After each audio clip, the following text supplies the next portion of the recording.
Geyser নিয়ে একটা জিনিস আমি ফেস করলাম, মনে হলো আপনাদেরকে ব্যাপারটা জানাই, তাহলে আপনাদেরও হয়তো কাজে আসতে পারে। আমাদের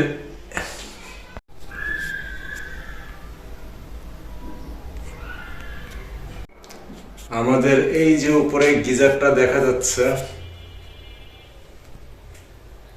এটা অলমোস্ট 14 বা 15 বছর আগে কেনা হয়েছিল। তো আমি মাঝে মধ্যেই টেকনিশিয়ানকে দিয়ে চেক করাতাম প্রতি বছর বছর, কিন্তু লাস্ট কয়েক বছর সম্ভবত চেক করা হয়নি।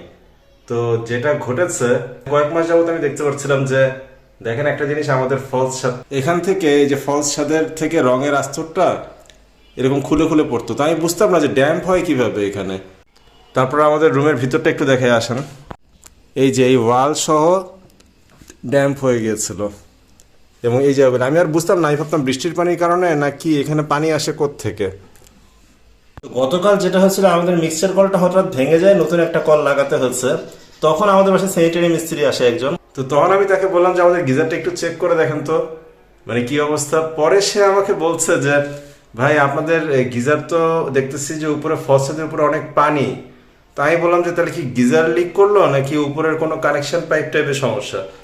পরে উনি বলতেছে যে না, গিজারটাই মনে হয় লিক করছে। তো অলমোস্ট 15 বছর আগের গিজার, কিন্তু এটা যে লিক করেছে আমি কিন্তু বুঝি নাই। তো বড় কোনো সমস্যাও হতে পারতো। তো এই আর কি, আপনারা যাদের বাসায় গিজার আছে নিয়মিত চেক করবেন। আর আরেকটা ব্যাপার হচ্ছে, গিজার যখন ইউজ করবেন অবশ্যই গিজারের পানি ইউজ করার 15 মিনিট আগে সুইচটা অন করে তারপরে ইউজ করার আগে অফ করে দিবেন, তারপরে ইউজ করবেন। তাছাড়া অনেক সময় বলা তো যায় না, মানে ইলেকট্রিক শর্ট সার্কিট হতে পারে বা পুরো পানি কারেন্ট হয়ে যেতে পারে, এটা একটা সম্ভাবনা থাকে।